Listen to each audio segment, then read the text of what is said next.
એમાં બીજો પ્રશ્ન છે, બે આંકડાની રકમ બરોબર સાંભળજો, વાંચું છું, ટેક્સ્ટ બુકમાં જોતા જજો. બે આંકડાની એક સંખ્યાના અંકોનો સરવાળો 9 છે. વળી તે સંખ્યાના 9 ગણા એ અંકોના સ્થાન અદલ-બદલ કરતા મળતી સંખ્યાના બમણા જેટલા થાય છે. તો તે સંખ્યા શોધો. વિદ્યાર્થી મિત્રો, આમાં તમારી પાસે થોડું પ્રાથમિક શાળાનું પૂર્વ જ્ઞાન હોવું જોઈએ. આપણે બે આંકડાની સંખ્યા શોધવાની છે. ઉદાહરણ તરીકે 24 એ બે આંકડાની સંખ્યા છે. આપણે શોધવું હોય તો આ સંખ્યા છે વિદ્યાર્થી મિત્રો એ એકમનો અંક કહેવાય. આ એકમનો અંક અને આ શું થાય? દશકનો. તો વિદ્યાર્થી મિત્રો, આપણે હંમેશા ધારવું પડશે એક એકમનો અંક છે અને એક દશકનો અંક છે. તો આપણે જે સંખ્યા શોધવાની છે એના માટે ધારી લઈએ કે એકમનો અંક છે એ x છે અને દશકનો અંક એ y છે. હવે વિદ્યાર્થી મિત્રો, એકમનો અંક અને દશકનો અંક આપણે ધારી લીધો છે. આના ઉપરથી સંખ્યા શું બને એ આપણે વિચારવાનું છે. દાખલા તરીકે તમને અત્યારે કહું કે એકમનો અંક 4 હોય ને દશકનો અંક 2 હોય તો સંખ્યા કેટલી? તો તરત તમે કહેશો 24. બીજો પ્રશ્ન છે, સાંભળો. તમને કે એકમનો અંક 1 છે અને દશકનો અંક 5 છે. એકમનો અંક 1 છે અને દશકનો અંક શું છે? 5 છે. તો સંખ્યા કઈ? તો કે 51. તો અહીંયા એકમનો અંક x અને દશકનો અંક y થયેલું છે. સંખ્યા આ yx ન થાય વિદ્યાર્થી મિત્રો. એટલા માટે કે y અને x વચ્ચે ગુણાકારનો સંબંધ છે. y અને x વચ્ચે ગુણાકારનો સંબંધ છે. દાખલા તરીકે અહીંયા 24 માટે એકમનો અંક તમે 4 છે અને દશકનો અંક 2 ગણો તો 2 ગુણ્યા 4 એટલે 8 થાય.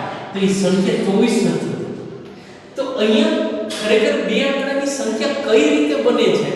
તો બે આંકડાની કોઈ પણ સંખ્યા હોય ને વિદ્યાર્થી મિત્રો, આપણે એકમનો કેટલા માટે આને કહીએ છીએ કે એને 1 વડે ગુણાય છે. આ 2 ને દશકનો કેટલા માટે કહીએ છીએ? કારણ કે 2 વડે ગુણાય છે. તો ખરેખર શું થાય કે 10 એને ગુણ્યા દશકનો અંક વત્તા એકમનો અંક. આમ કરશો તો તમને વિદ્યાર્થી મિત્ર સંખ્યા મળે. દાખલા તરીકે જો આ એકમનો તમને કે એકમનો અંક 4 છે. એકમનો અંક કેટલો છે? 4 અને દશકનો અંક કેટલો છે? 2 છે. તો અહીં સાદું મૂકો. આ 10 એટલે ગુણ્યા દશકનો અંક 2 વત્તા એકમનો અંક કેટલો? 4. 10 ગુણ્યા 2 એટલે 20 વત્તા 4 એટલે 24. તો 24 થાય. તો એનો અર્થ એમ થાય વિદ્યાર્થી મિત્રો, એકમના અંક અને દશકના અંક ઉપરથી જ્યારે સંખ્યા ધારવાની થાય ત્યારે દશકના અંકને 10 વડે ગુણી તેમાં એકમનો અંક ઉમેરાય. બરાબર સાંભળજો. બે આંકડાની સંખ્યા કઈ રીતે મળી શકે એકમના અંક અને દશકના અંક ઉપરથી? તો કે દશકના અંકને 10 વડે ગુણી તેમાં એકમનો અંક ઉમેરાય. તો વિદ્યાર્થી મિત્રો, થોડાક ઉદાહરણ લઈએ પછી આપણે દાખલો આગળ વધારીએ છીએ. જુઓ, હવે એક ઉદાહરણ કહું છું, પાછું તમને એકમનો અંક અને દશકનો અંક કહું છું કે એકમનો અંક છે એ p છે અને દશકનો અંક છે q છે. તો સંખ્યા કઈ? સંખ્યા શું થાય? તો હમણાં કીધું દશકના અંકને કેટલા વડે ગુણવો પડે? 10 વડે. તો 10 એટલે ગુણ્યા q વત્તા એની અંદર એકમનો અંક p ઉમેરો. 10q વત્તા p થાય. ટૂંકા પ્રશ્નમાં પૂછાય છે એક માર્કના. બરોબર સાંભળો. ધારો કે હજી આગળ ઉદાહરણ લઈએ. તમને એમ કે એકમનો અંક 4 છે અને દશકનો અંક x છે. એકમનો અંક કેટલો છે? 4 અને દશકનો અંક x છે. તો એ સંખ્યા કઈ? તો ફરી એક વખત દશકના અંકને 10 વડે ગુણો તો દશકનો અંક x છે એને 10 વડે 10x વત્તા એકમનો અંક 4. તો એ સંખ્યા થશે વિદ્યાર્થી મિત્રો 10x વત્તા 4. તો યાદ રાખો, એકમના અંક અને દશકના અંક ઉપરથી જ્યારે સંખ્યા બનાવવાની થાય ત્યારે દશકના અંકને 10 વડે ગુણી એમાં એકમનો અંક ઉમેરવો પડશે. હવે જો અંકોના સ્થાન અદલ-બદલ કરીએ, દાખલા તરીકે આ સંખ્યા છે, એકમનો 4 છે અને દશકનો x છે, તો ખરેખર શું બને કે અંકોના સ્થાન અદલ-બદલ કરીએ એટલે કે 24 છે, એમાં એકમનો દશક બદલી નાખો તો 4 અને 2 એટલે કે 42 સંખ્યા મળે. અંકોના સ્થાન એટલે કે એકમનો અંક તો એ દશકનો બન્યો, દશકનો અંક તો એ એકમનો અંક બને છે. તો આ જ ઉદાહરણની અંદર એકમનો 4 છે, દશકનો x છે. હવે આ સંખ્યા જે ઉલટાવીએ તો ખરેખર હવે શું બની જાય, ઉલટાવીએ ત્યારે દશકનો અંક શું બની જાય છે વિદ્યાર્થી મિત્રો, દશકનો અંક 4 બનશે અને એકમનો અંક શું થશે, x થઈ જશે. તો કઈ સંખ્યા થાય તો કે 40 + x થશે, કારણ કે દશકના અંકને 10 વડે ગુણો, 4 * 10 + x થાય. એ જ રીતે આ એકમ દશકમાં બદલી નાખો, 10q + p મૂળ સંખ્યાથી અંકોના સ્થાન અદલ-બદલ કરી નાખો તો શું સંખ્યા, નવી સંખ્યા થઈ છે, નવી કે 10p + q. અંકોના સ્થાન અદલ-બદલ કરવાની વાત આવે ત્યારે, કારણ કે એટલા માટે શીખવું પડશે, આપણે આ દાખલાની અંદર એવું કીધું છે અંકોના સ્થાન અદલ-બદલ કરવાની વાત આવશે. તો વિદ્યાર્થી મિત્રો, એકમના અંક અને દશકના અંક ઉપરથી સંખ્યા કઈ રીતે શોધી શકાય એ આપણે ખબર પડી ગઈ છે. હવે તો હવે દાખલામાં આગળ વધીએ છીએ. એકમનો x, દશકનો y, તો સંખ્યા કઈ થશે, એટલે કે પહેલી સંખ્યા એટલે કે મૂળ સંખ્યા, મૂળ સંખ્યા બરાબર શું કીધું તું, દશકના અંકને 10 વડે ગુણી, દશકનું y છે એને 10 વડે ગુણો એટલે 10y વત્તા એની અંદર એકમનો અંક ઉમેરો. તો આપણે જો એકમનો અંક x ધારીએ અને દશકનો અંક y ધારીએ તો સંખ્યા બનશે 10y + x. હવે રકમમાં એક જગ્યાએ એવું પણ કીધું છે અંકોના સ્થાન અદલ-બદલ કરીએ છીએ વિદ્યાર્થી મિત્રો, તો એ નવી સંખ્યા તરીકે આપણે લખીએ તો આના અંકોના સ્થાન અદલ-બદલ કરીએ તો નવી સંખ્યા કઈ મળે છે જોઈએ, તો નવી સંખ્યા, તો હવે પેલા એકમનો અંક શું તો x, અદલ-બદલ કરશો એટલે એ દશકનો અંક થશે અને એકમનો અંક શું થઈ જશે, y. તો એકમના અંક દશકના અંકને 10 વડે ગુણીએ એટલે 10x + y થશે. તો વિદ્યાર્થી મિત્રો, બે આંકડાની સંખ્યા માટેનો જ્યારે દાખલો પૂછાય ત્યારે એકમનો અંક, દશકનો અંક, મૂળ સંખ્યા અને નવી સંખ્યા આ જ રીતે ધારવાની થશે. ખાસ યાદ રાખો, ટૂંકા પ્રશ્નોમાં પૂછાય છે. હવે રકમ વાંચીએ તો પહેલું સેન્ટેન્સ છે, બે આંકડાની એક સંખ્યાના અંકોનો સરવાળો 9 છે. અંક એટલે એકમનો અંક અને દશકનો અંક. તો અંક એકમનો અંક x થયો છે, દશકનો અંક y થયો છે, એટલે x + y = 9 થાય. આપેલું ઇક્વેશન. હવે બીજું એમ કીધું છે, બીજું વાક્ય, એ સંખ્યાના 9 ગણા, એ સંખ્યા એટલે કે મૂળ સંખ્યાના, શબ્દમાં લખું છું કે મૂળ સંખ્યાના 9 ગણા એ કેટલા થાય છે, તો કે અંકોના સ્થાન અદલ-બદલ કરતા મળતી સંખ્યાના બમણા જેટલા હોય છે. એટલે કે મળતી સંખ્યા એટલે કે નવી સંખ્યા થાય તો એના બમણા એટલે 2 વડે ગુણો, 2 ને ગુણ્યા નવી સંખ્યા. તો વિદ્યાર્થી મિત્રો, મૂળ સંખ્યાના 9 ગણા, મૂળ સંખ્યા શું છે, 10y + x એટલે 9 ગણા એટલે કે 9 એને ગુણ્યા કૌંસમાં 10y + x બરાબર 2 એને ગુણ્યા નવી સંખ્યા શું ધારેલું છે, 10x + y. સાદુરૂપ આપો, 9 ગુણ્યા 10y એટલે 90y વત્તા 9 ગુણ્યા x એટલે 9x બરાબર 2 ગુણ્યા 10y એટલે 20x, 2 ગુણ્યા y એટલે 2y. સાદુરૂપ આપો વિદ્યાર્થી મિત્રો, x અને y વાળા બધા જ પદ આ બાજુ લઈ લો તો પેલા 9x, આ બાજુ લઈએ -20x, આ 90y -2y, આ બધું કંઈ વધતું નથી બરાબર 0.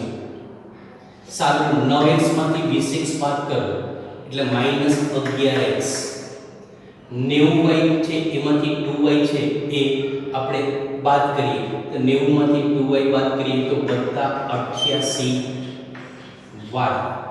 બરાબર 0.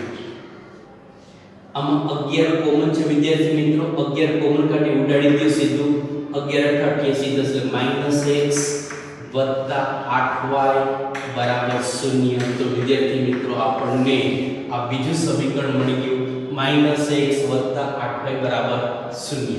સમીકરણ 1 અને 2 એનો લોગની રીતે આપણે ઉકેલ શોધી નાખીએ. તો પહેલું સમીકરણ હતું x વત્તા y બરાબર 9. બીજું સમીકરણ મળ્યું -x વત્તા 8y બરાબર 0.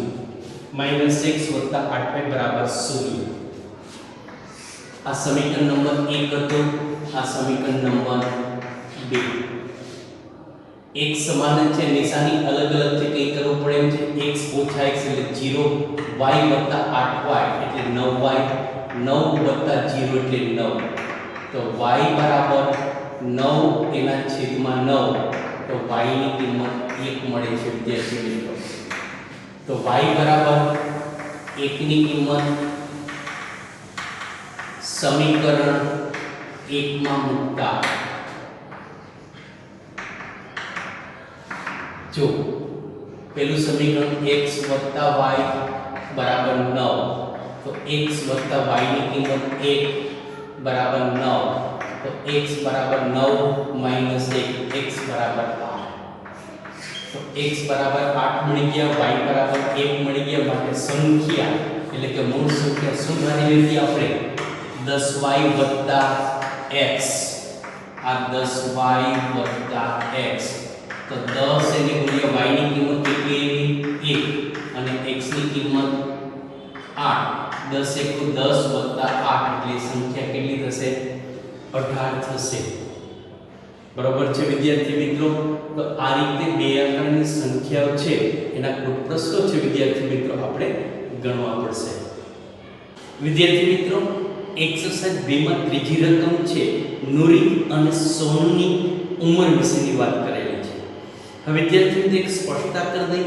આની પહેલા જે દાખલો ગણાયો એ ખરેખર ત્રીજા નંબરનો હતો કુલ પ્રશ્ન અને અત્યારે જે ગણાવીએ છે બીજા નંબરનો છે.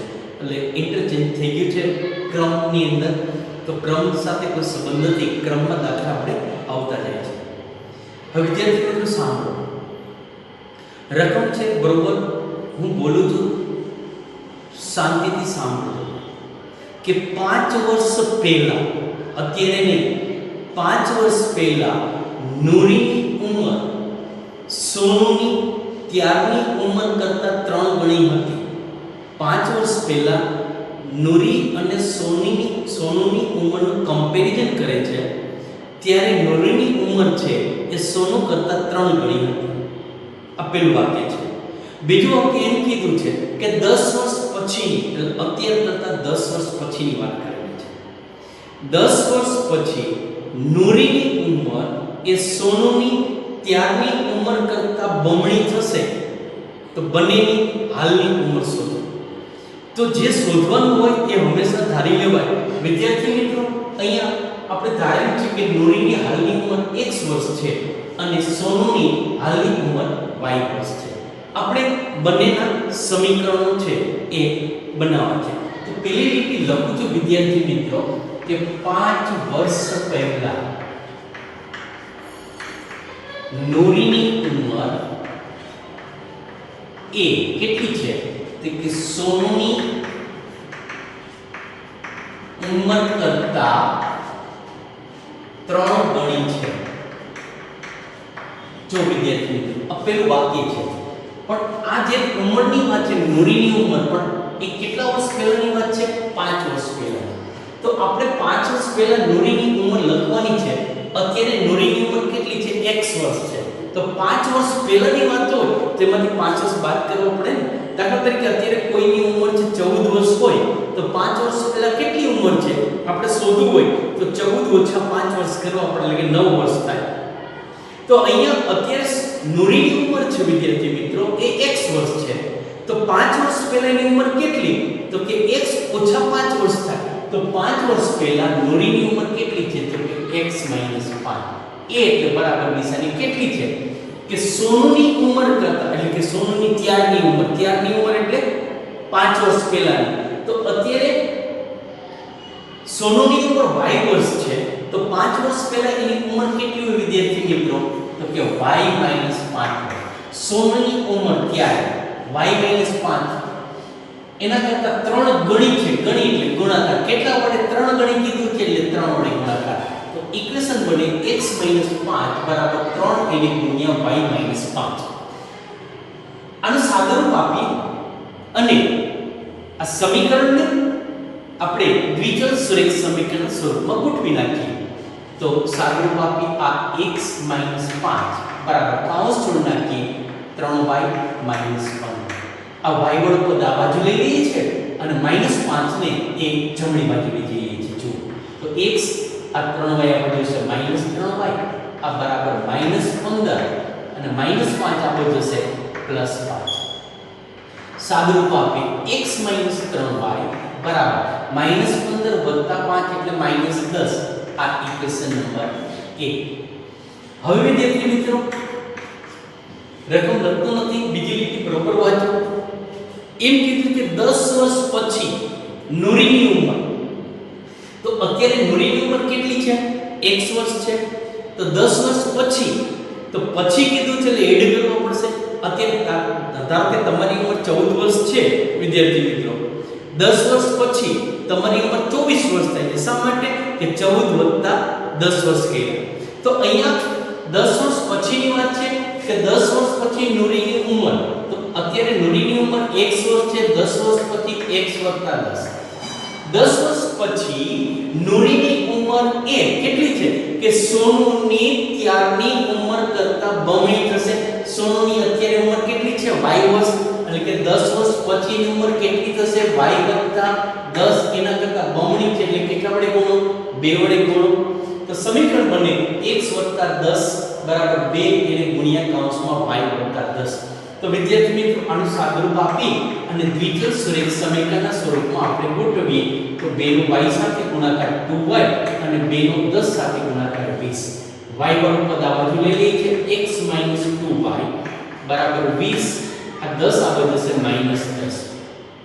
તો x - 2y બરાબર 10. આ સમીકરણ નંબર આપણને 2 મળે છે.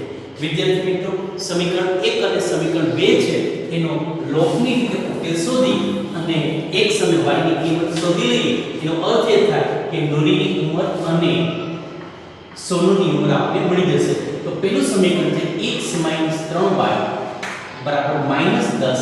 આ ઇક્વેશન નંબર 1. બીજું ઇક્વેશન છે x - 2y બરાબર 10. આ ઇક્વેશન નંબર 2 છે. હવે વિદ્યાર્થી મિત્રો અહીંયા જુઓ x ના સહગુણક સરખા જ છે એટલે સમાન કરવાની જરૂર નથી, પણ નિશાની સમાન છે એટલે કે નિશાની બદલવી પડશે. કોઈ એક સમીકરણની નિશાની આપણે બદલી નાખીએ છીએ. તો આ માઈનસ કરીએ, આ પ્લસ કરીએ, આ માઈનસ કરીએ અને સમીકરણ 1 માંથી સમીકરણ 2 બાદ કરીએ છીએ. તો x - x ઉડી જશે. -3y + 2y ઓછા 3y વત્તા 2y અસમાન નિશાની એટલે બાદબાકી થાય. મોટા પદની નિશાની એટલે વધશે -10 -10 સરખી નિશાની સરવાળો એટલે -20. બે બાજુથી માઈનસ નિશાની કાઢી તો x y બરાબર 20 એટલે કે y ની કિંમત આપણને 20 મળે છે. આ કિંમત કોઈ પણ સમીકરણમાં મૂકી દઈએ. સમીકરણ 1 માં મૂકી દઈએ કે y બરાબર 20 ની કિંમત સમીકરણ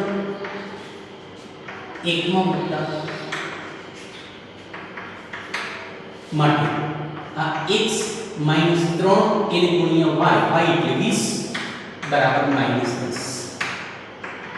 તો x 20 ગુણ્યા 3 એટલે 60 બરાબર -10. તો x ને કરતા આપણને -10 વત્તા 60. તો x બરાબર -10 વત્તા 60 એટલે 50 થશે. તો x ની કિંમત આપણે 50 મળી ગઈ. માટે નુરીની હાલની ઉંમર બરાબર 50 વર્ષ અને સોનુની હાલની ઉંમર કેટલી થશે? 20 વર્ષ. વિદ્યાર્થી મિત્રો જવાબ સાચો છે કે ખોટો એ તાળો મેળવીને શોધી શકાય. અત્યારે મૂડી છે એ 50 વર્ષની છે, સોનું 20 વર્ષની થઈ છે. હવે રકમની અંદર વાંચો કે 5 વર્ષ પહેલા મૂડીની ઉંમર કેટલી હોય? 45 વર્ષ. અને સોનાની ઉંમર કેટલી હોય? 15 વર્ષ. તો જુઓ જી, 15 તેરી 45 એટલે કે 3 ગણી થશે. રકમમાં આપણે કીધું 3 ગણી છે, થઈ જશે. બીજું આ કેમ કીધું હતું? 10 વર્ષ પછી. તો 10 વર્ષ પછી મૂડી છે 60 વર્ષની થશે અને સોનું છે 30 વર્ષની થશે. તો 60 છે 30 કરતા બમણા થશે. તો 10 વર્ષ પછી મૂડીની ઉંમર થાય એ સોનાની ઉંમર કરતા બમણી થાય એ તમે ચેક કરી શકો જવાબમાં. તો વિદ્યાર્થી મિત્રો, આ કોઈ પ્રશ્ન, આ પ્રકારના કોઈ પ્રશ્ન બોર્ડની અંદર પૂછાય છે, બરોબર શાંતિથી રકમ બરોબર જે આપેલી હોય એ વિદ્યાર્થી મિત્રો એક વાક્ય હોય એમાંથી એક સમીકરણ બની જાય એવું વિચારી તમે આગળ વધશો એટલે દાખલો થઈ જશે. વિદ્યાર્થી મિત્રો, એક્સરસાઇઝ 2 માં ચોથી રકમ છે. રકમ ટેક્સ્ટબુકમાં જોતા જજો, બરાબર સાંભળો. મીના છે એ બેંકની અંદર 2000 રૂપિયા ઉપાડવા માટે જાય છે. એક કેશિયરને કહે છે કે મને માત્ર 50 રૂપિયા વાળી નોટ અને 100 રૂપિયા વાળી નોટ જ આપજો અને નોટની કુલ સંખ્યા 25 જ મારે જોઈ છે. તો કેશિયર એને કેટલી 50 વાળી નોટ આપે અને કેટલી 100 રૂપિયા વાળી નોટ આપે એ આપણે કહેવાનું છે. હવે વિદ્યાર્થી મિત્રો, 50 રૂપિયાની નોટની સંખ્યા કેટલી હોય અને 100 રૂપિયાના નોટની કેટલી સંખ્યા હોય એ બંને વસ્તુ આપણે શોધવાની છે. એટલે સૌથી પહેલા ધારી લઈએ છે કે 50 રૂપિયાના નોટની સંખ્યા x છે અને 100 રૂપિયાના નોટની સંખ્યા છે એ y છે.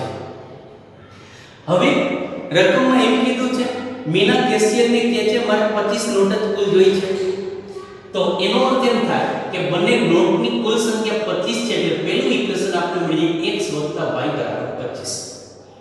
એમાં પ્રશ્ન નથી. હવે આગળ જો કુલ એને 2000 રૂપિયા જોઈએ છે વિદ્યાર્થી મિત્રો.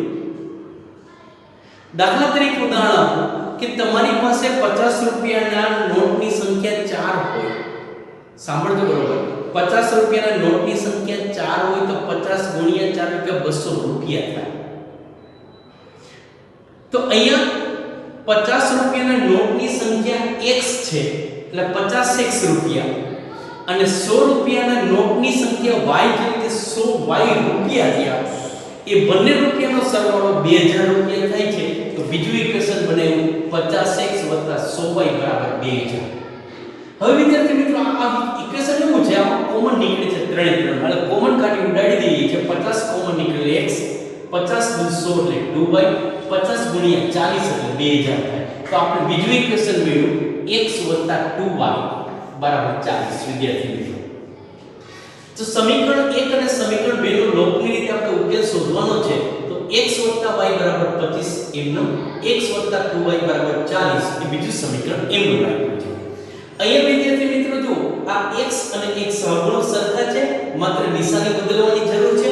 નિશાની બદલી નાખીએ તો આ માઈનસ, આ 40 પ્લસ છે તો એ પણ માઈનસ. હવે બદલેલી નિશાની ધ્યાનમાં લેવાની છે. x - x ઉડી જશે, y - 2y, y માંથી 2y બાદ કરીને માઈનસ y, 25 - 40 એટલે -15 થશે. તો બે બાજુ માઈનસ નિશાની ઉડી જશે એટલે y ની કિંમત 15 થશે. y = 15 ની કિંમત સમીકરણ 1 માં મૂકીએ તો સમીકરણ 1 હતું x + y = 25. y ની જગ્યાએ આપણે 15 મૂકીએ તો x એમનો, y ની જગ્યાએ 15 = 25. 15 આ બાજુ આવશે માઈનસ થશે એટલે x = 10. તો x એ શું હતું કે 50 રૂપિયાના નોટની સંખ્યા. તો 50 રૂપિયાના નોટની સંખ્યા 10 અને y ની કિંમત 15 મળી છે અહીંયા વિદ્યાર્થી મિત્રો. y ની કિંમત તો 100 રૂપિયાના નોટની સંખ્યા કેટલી થશે? 15. તો કેશિયરે 50 રૂપિયાના નોટની 10 નોટ આપવી પડશે અને 100 રૂપિયાની 15 નોટ. જો હિસાબ કરજો વિદ્યાર્થી મિત્રો, 50 રૂપિયાની એ 10 નોટ આપે એટલે 50 * 10 એટલે 500 રૂપિયા થયા.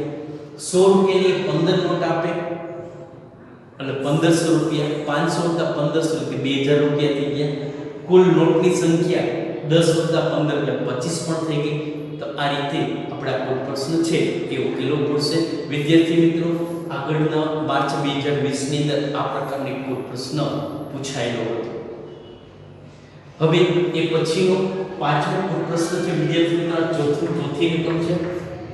પાંચમો કુટ પ્રશ્ન એક છે એ હોમવર્કમાં તમને આપીએ છીએ. તમારી રીતે પ્રયત્ન કરી અને એ ગણજો. આ સાથે આ સ્વાધ્યાય 3.4 અહીં આપણે પૂર્ણ કરીએ છીએ. આભાર. જય શ્રી કૃષ્ણ.